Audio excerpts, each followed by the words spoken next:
It's probably the first song you've ever learned as a child. Ring Around the Rosie. But what if I told you the innocent sounding nursery rhyme might have some roots in one of the deadliest pandemics in human history? A simple children's game? Kids have been skipping in circles to this song for centuries, literally. But while modern parents treat it as a harmless rhyme, folklorists and historians have long debated the meaning behind the words. Many believe it didn't begin as a nursery rhyme at all, but as a dark cultural memory, a warning. Let's rewind back to the mid-1300s. Europe was choking under the grip of the Black Plague, the bubonic plague. Cities emptied, families vanished overnight, and death carts rolled through cobbled streets daily. According to the popular theory, each line of Ring Around the Rosie mirrors symptoms of the plague itself. Let's break it down. Ring Around the Rosie. A red circular rash, one of the first signs of infection. A literal ring around the rosy skin. A pocket full of posies. People carried herbs and flowers in their pockets to mask the smell of death, and as a form of protection, often covering their faces to avoid the putrid smells. Ashes, ashes. Often interpreted as cremation of a dead, diseased body. Or, and here's a little rabbit hole that I went into, the ashes, ashes part is also seen by some historians as an interpretation for sneezing, which was once considered to be the final stages before death. Yeah, sneezing. While sneezing is the body's natural reflex and has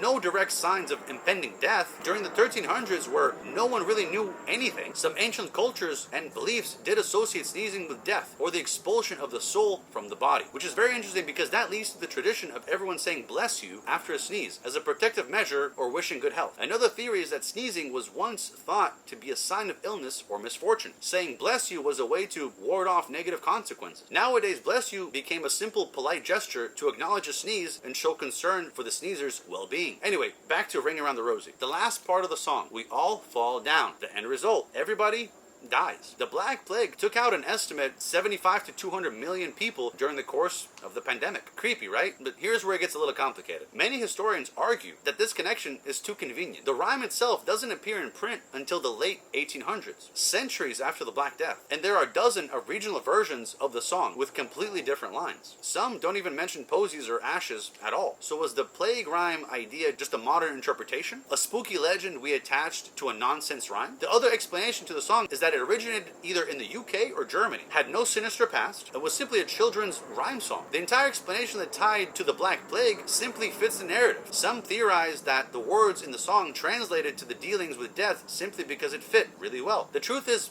both. Maybe it didn't start as a plague song, but folk memory is strange. Oral traditions can hold onto a trauma in bizarre ways. Melodies and lines that feel off for a reason that we can't explain. Think about it. Would it really be that surprising if a generation of plague survivors embedded a warning in the songs they passed down to children?